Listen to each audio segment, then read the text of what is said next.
This is the story of the one. As head of maintenance at a concert hall, he knows the show must always go on. That's why he works behind the scenes, ensuring every light is working, the HVAC is humming, and his facility shines. With Grainger's supplies and solutions for every challenge he faces, plus 24/7 customer support, his venue never misses a beat. Call quickgrainger.com or just stop by. Grainger, for the ones who get it done. American Giant makes great clothing, sweatshirts, jeans, and more right here in the U.S. Visit American-Giant.com and get 20% off your first order with code STAPLE20. That's 20% off your first order at American-Giant.com, code STAPLE20.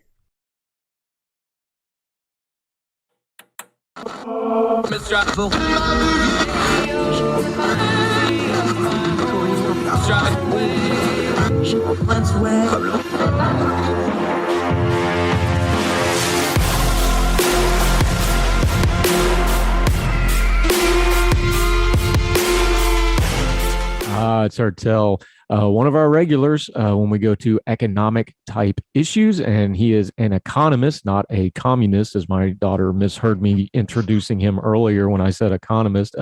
Jericho Hill, how are you, sir? I'm doing very good today. How are you doing, Andrew? Taking a sip of his designer beer with his pinky up because he's one of them DC elitist type people. It's literally a harpoon that you have after beer league softball. It is by far not a fancy beer. Duly noted. We kid those that we love. Now, Jericho's great people. We love talking economic issues with him. I want to start with some big picture stuff, and then we'll talk a little bit because I want to get into housing with you, which is something you're kind of specializing in lately. But I see a trend on social media and even the news media, even the talking heads and economists. They seem to only talk to the general public about economics using counterfactuals with whatever the headline of the moment is. And I know economics is this really deep thing. You were even tweeting about this the other day, I think. I don't know that we're doing this in a really healthy manner because I understand it's too big of a subject for Twitter or Facebook post or even an 8 or 9 minute interview. I've had you on for a whole hour and we barely scratched the surface of certain things. But this seems like a really bad way to try to communicate about something that's multi-layered, multifaceted, and changes 5 minutes after you try to explain what's going on right this minute because it's already changed again, isn't it? So, I mean, I get the hint here that you're talking about the great inflation debate of this past week and the shocking headline number of 7% year-over-year growth in inflation. And, among other things, yeah. You know, but I'm gonna rip on that for a moment because, you know, that's a high number for year-over-year inflation. Anybody that says that's not a high number, I don't know what they're doing. But one of the things that we seem to lack in the conversation is we don't think about what would have happened if we didn't have the fiscal support that we put into place in 2020 and 2021. You know, for instance, you might think of it as a choice between do we have higher than normal inflation or do we have higher than normal unemployment? And what I think we saw was that policymakers remembered the mistakes of the Great Recession, where our policy response was not enough in hindsight, which led to a lot of people being unemployed for a lot longer than they really needed to be. And long-term unemployment is a really bad thing. I mean, not just for the people that are unemployed, it's a bad thing for the economy. It's absolutely awful to be a long-term unemployed person when you want to work. You lose skills, you lose connections, you know. And so this time around with the COVID, what we saw was policymakers say, we're going to, they didn't say this explicitly, maybe they should have been more clear. But they said, we're going to do massive fiscal stimulus this time around so that we're going to be able to get back to, you know, low unemployment super fast. And we are right now under 4% unemployment by the standard unemployment metric that everybody cites, you know, at least among economists. And that's incredible 2 years into a pandemic. But it comes at a cost. And so, like, we don't have a conversation about, like, we chose policy A to avoid outcome B, but that came with a cost. But if we hadn't done enough, we might be still having a conversation where we might be having a conversation right now, Andrew, where unemployment is 9%, 10%, you know, but inflation is 2%. And I would just say the talking heads that are out there would be blaming everything on high unemployment and saying that's bad and just not worrying about the inflation. It seems a little disingenuous as far as I'm concerned to be like, we had a policy choice to make, and this is where we made it. And I wish that we talked about trade-offs, because nothing's clean, and I sympathize with folks that are being hit with inflation. As someone who doesn't buy used cars, right? I'm a higher income earner, so I'm very unlikely to be buying a used car compared to lower income workers. I sympathize. I'm like, well, the higher income folks maybe aren't seeing the inflation that some of the lower income folks are seeing, right? And we should be cognizant of that, but maybe we're in a DC bubble where we don't really think about that. Right. He's Jericho Hill, DC bubble dweller, but he talks to us common folk in a way that we can understand, and we appreciate him for it.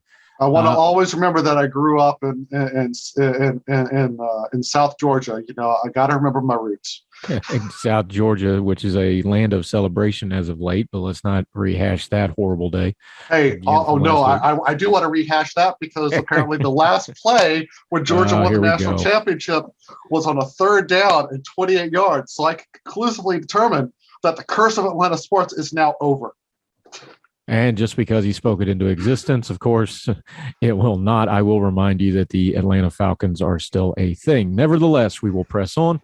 One of the things you just mentioned there before we got derailed into the land of Georgia college football, you talked about the unemployment rate. We have really long, well-established metrics for unemployment, the U3, table A15. Everybody knows, every quarter we got to pull that out, go through it. We've already talked about with you, but it bears to mention here the fact that you have so many people retiring early retirees. You had people drop out of the workforce for COVID because a lot of those part-time or seasonal workers could not do that because of the schools being closed or other situations. Is some of this just we don't have great metrics for what's actually happening in the economy right now, because some of this stuff has never happened before, so they're not really sure how to measure it. And that's where you get a discrepancy like low unemployment, but a labor shortage at the same time. Well, actually, I was reading something really interesting about the labor shortage because of immigration has slowed down dramatically during a global pandemic, quite understandably so. Some of the labor, actually a good proportion of that labor shortage is because we don't have migrant labor, so to speak, right? Folks coming into the country to do work. We're actually missing about, if I remember correctly, it's about 2 million folks who would have migrated into the U.S. And turned into part of our labor force. So that could be part of the labor shortage right there. But in general, your point is well taken. And I think that it's something that I try to remind myself. When you have a fast-moving crisis, which clearly this COVID pandemic is, and even 2 years after, in economics, 2 years is a blink of an eye, right? Our ability to look at things is compromised. We don't have a lot of real-time data. Like we go out to the world and we do surveys. Those surveys take time to complete. They take time to come back. They take time to analyze and get the numbers out, right? That's why you often see in the jobs reports, they'll say, we had 200,000 more jobs this year. But by the way, last month we said we had 150,000, but it was actually 250,000, or it was 50,000. Oops, we waited for more data. So if we're not cognizant that our ability to understand what's going on is somewhat compromised in a fast-moving crisis, I think we are kidding ourselves about data reliability. What is a good way to know when we're getting bad information, though, for a layperson? Because our eyes just kind of roll when they start throwing away like the U3 numbers on a graphic. It just doesn't make any sense to us because most people don't know what it is and they don't really care. They just want to know, is it good or is it bad? And we know every economic report that comes out on network news is always unexpectedly, which we've kind of turned into a joke. When can folks know? Because they intuitively know, like something with the unemployment rate and the labor shortage, they intuitively know that doesn't make sense, even if they don't fully understand. They're just like, well, wait, that doesn't make sense.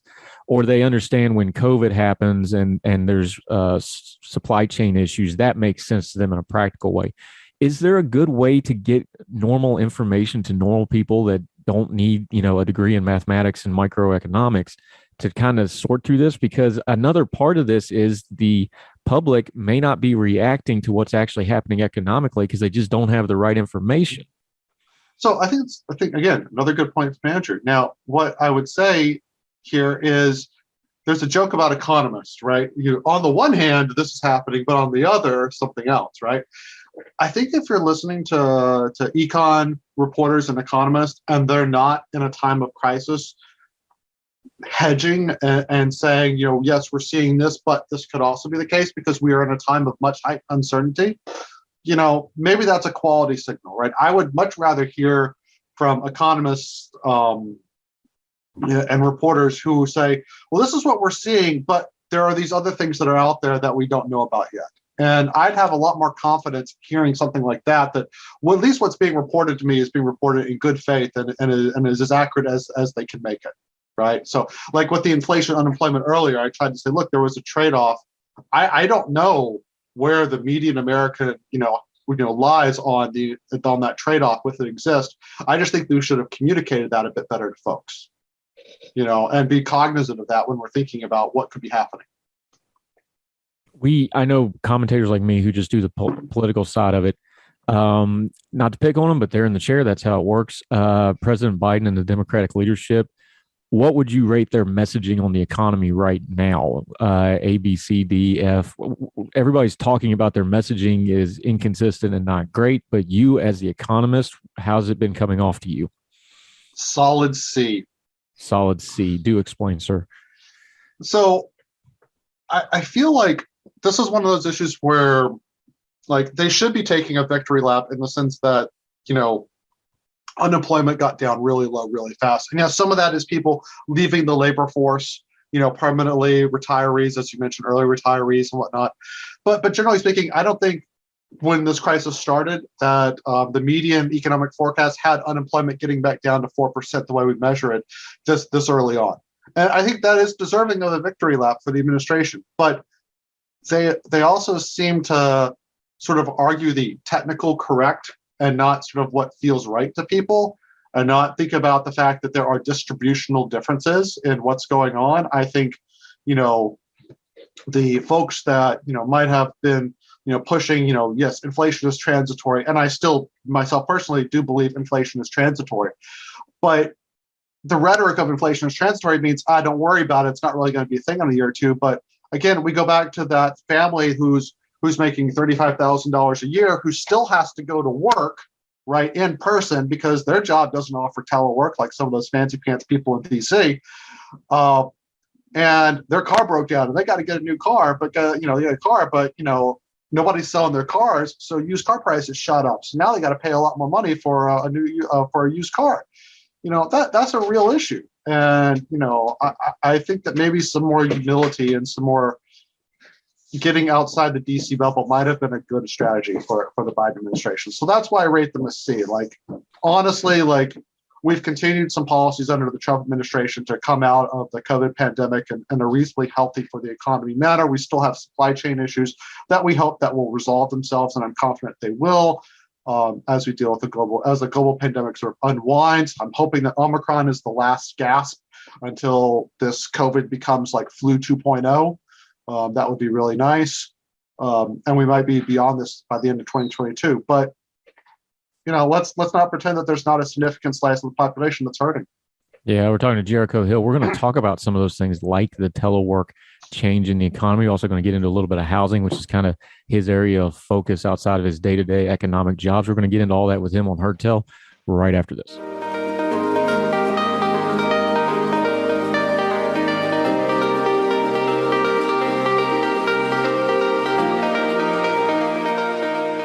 It's our Tell Show talking to our buddy Jericho Hill. He's an economist. He's one of them DC dweller people, but he's one of the good ones. We like to get his perspective on things. You were talking about telework just a minute ago. You mentioned also 2008, 2009, the Great Recession. That's kind of the last big economic crisis people will have fresh in their minds. But that was a crisis that was brought on mostly by housing, bad loans, predatory lending, these sorts of things. This crisis is more of supply side stuff that's going on with the inflation and such like that. One of the big differences, though, is we've got this thing called telework now. So when you dump people out of the economy or out of the workforce, I should say, not the economy, they're not actually leaving the economy. They're just moving the workforce to home. That has massive, massive implications to the wider economy, though, when you have people just working from home, though, don't you? Yeah, for instance, I've got a family member who was working for an IT firm out west. And after COVID, that firm decided they're going to go fully remote.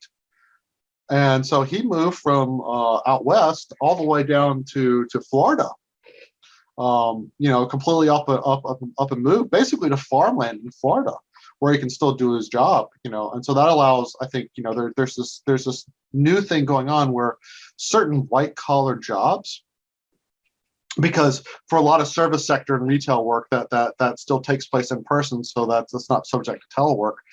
But for some white collar jobs, a significant swath, I think we're looking at the ability of those white collar workers to sort of change where they live, and still work for a company. So it might be that companies decide, we're cool with you if you want to live within the country, but like you can't work for a US firm and work in Japan maybe, or we want you to stay working in the city. Our headquarters is in Kansas City, but now you don't have to worry about a commute. So if you want to live 50 miles away from Kansas City and live out in the country, go for it. Like, that's not a problem.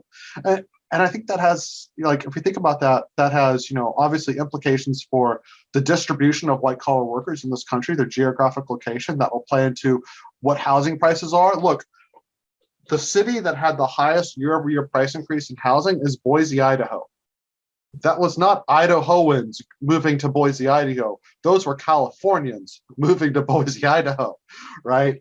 Because of remote work.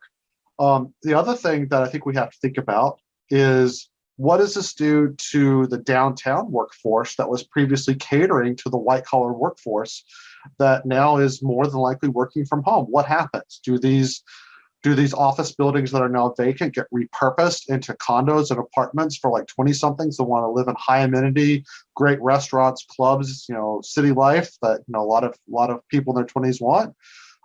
And maybe that helps that keeps the retail and the restaurants moving.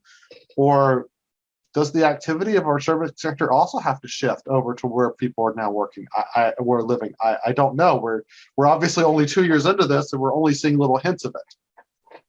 Is the telework revolution, from an economic standpoint, is it good, is it bad, or is it neutral? And by that, I mean, if this is a trend that continues where you have, I'm just going to pick a number here because nobody probably really knows the number, but let's say out of the workforce, you got 5 million people doing this, just hypothetically.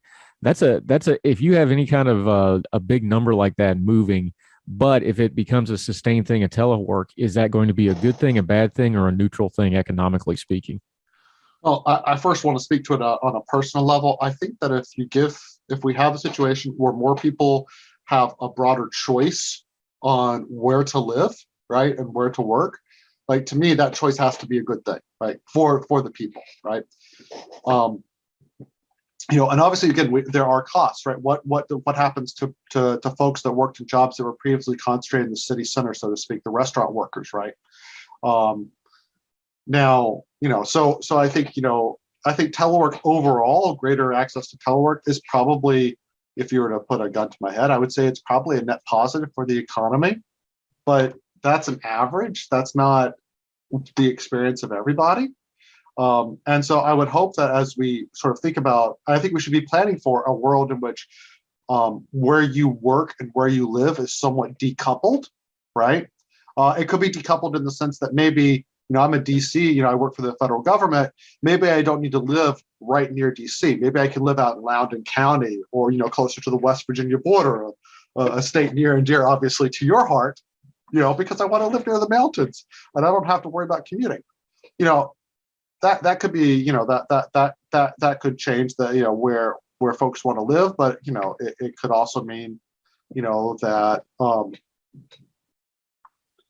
that maybe, do we connect the same way that we do, right? So some companies are responding to the telework by saying, hey, you can continue to telework. We're going to allow you to telework permanently, but you still have to live within like a certain radius of your assigned home office, because we're still going to have meetings every few weeks. We want people to be in person. And we probably haven't reached the point of society where we're willing to make really important decisions virtually. Like, I think there's still a value to to actually seeing people in person, reading body language. It's probably why in-person poker is so much better than virtual poker. I don't know. I'm a lot better at virtual poker than I am in person, but that's another topic for another day. Another one of those indicators, like you were just talking about, though, is housing, of course. For most people, their house is the most expensive, biggest ticket item in their personal finances. We also know that housing is a huge economic indicator because I forget the exact number, but I know if you build a house, it takes like 27 separate trades to build a house, this sort of thing. It's always an economic number. But it's also one of them confusing things to folks because we keep hearing we have, economic concerns, maybe not a full-blown crisis yet, but a lot of people are worried about the economy. And yet the housing market is just going through the roof. It's crazy what's going on in the housing market right now. And then at the same time, people keep hearing about a housing shortage for lower income people. Here's another one of those things, Jericho Hill, doesn't make a lot of sense to the normal person. Explain it to us. So look, I'll try to explain it very simply, right? You mentioned the great financial crisis of '08, right? So if you look at how many homes we were building versus how many new people wanted to buy a home before 2008, we seem to be doing a pretty good job. Like housing supply and housing demand were meeting each other. That's a good thing. Post-crisis, we have had more housing demand than we've had housing supply increase. So, even though I hate Economics 101 as being used as a model to explain what's going on, I'm going to appeal to an Econ 101 model. When demand keeps rising and supply isn't keeping up, prices are going to rise, right? And that's sort of irrespective of the interest rate environment or anything else like that. That's just what we see. And indeed, estimates of the national housing shortfall is 3 million, 5 million. I mean, pick your number in between that. But that's only been growing since 2008. So that might help explain why we have a housing shortage. Like it's just we've stopped building.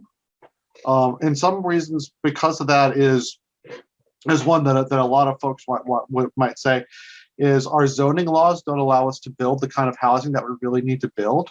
So what I mean by that is a lot of cities, not every city, but a lot of cities have zoning that basically says you can only build a single family house with this size of a lot, right? And that's all you can do. There's a great example. If you look at some pictures of San Fran, you'll basically see there's a ton of single family exclusive zoning. And we wonder why prices in San Fran are astronomically high. They simply can't build the housing they need. They can't build, 2 or 3 houses on the same plot of land that they really need to do because people want to live there. Does the fact that we really don't have an ability to, that's a local issue, right? And the local property owners have an incentive to keep zoning the way that it is. So we may not have the ability to build the types of homes that we really need to. In particular, the type of home that we sort of see as missing is what we call missing middle. Missing middle housing are your duplexes, your triplexes, your row homes, homes with a yard, but still a little bit denser, not a big yard, we don't see those homes being built as much. And that contributes to a lot. And those homes, obviously, by being smaller, are much more affordable. What we do see in a lot of cities are what we call ramblers, 1-story homes being bulldozed to build a McMansion, because that's what the zoning allows them to do. And that property owners are responding saying, well, I can't build a duplex on my property, so I guess in order to maximize its value, I've got to build a mansion. Do we want that? I certainly don't, but. Yeah, and that gets into regulatory reform that is a whole nother topic for another day, which we will definitely get into with you. Jericho Hill joining us, good economic stuff, but you've got a little bit of a side project going. You've got a Substack going with some numbers, just some raw data for folks. Let folks know what's going on with that. Yeah, sure. So look, I started this year. I wanted to sort of bring housing statistics to a lot of folks. So I have a Substack. Apparently all the kids have a Substack these days. So that's what we do. So it's jerichohill.substack.com. And basically what I do with the Substack is I just pull data and statistics from press releases and reports issued by the government, by private sector firms like Zillow or Redfin or CoreLogic. These are all housing related firms. And then I have one section on that just gives you what the facts are. And then I go into, here's some research that just got sort of put out there in the last month that might be interesting. So like, for instance, like I highlight a report from Redfin, what they're looking at,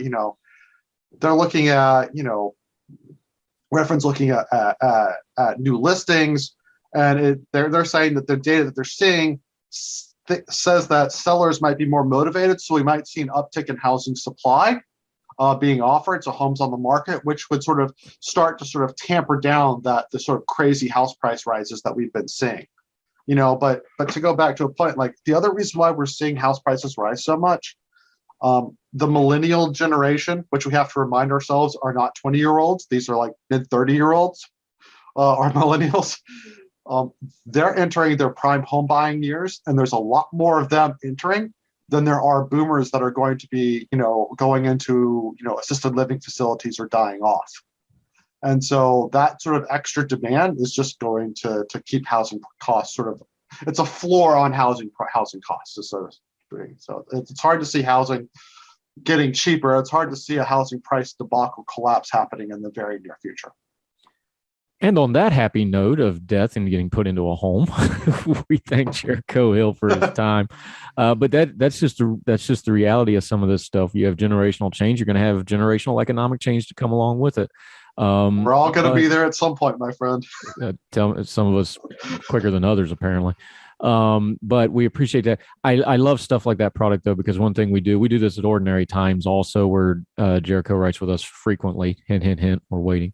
We like having Jericho's writing, yes. But that's something we do at Ordinary Times also. We love giving you just the raw data. It's something you really need to start doing in your information rotation. Read those Supreme Court documents, read those housing numbers, read that stuff for yourself. Don't just take a talking head's word for it, right? Jericho Hill, appreciate everybody letting folks know where your social media is, because you're a fun Twitter follow, my friend.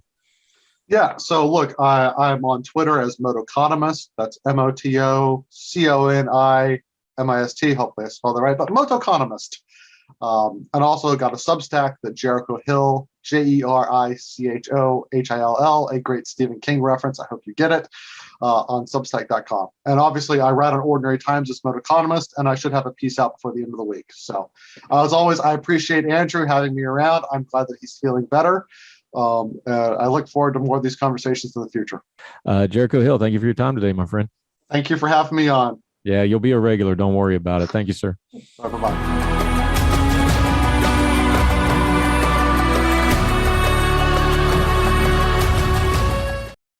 For the ones who know safety isn't a catchphrase, it's a culture. And the ones who help make sure everyone makes it home safe. For the safety-minded who watch everyone's backs, Grainger offers supplies and solutions for every industry, as well as safety assessments and training to keep your facilities safe and your people safer. Call, click Grainger.com, or just stop by. Grainger, for the ones who get it done.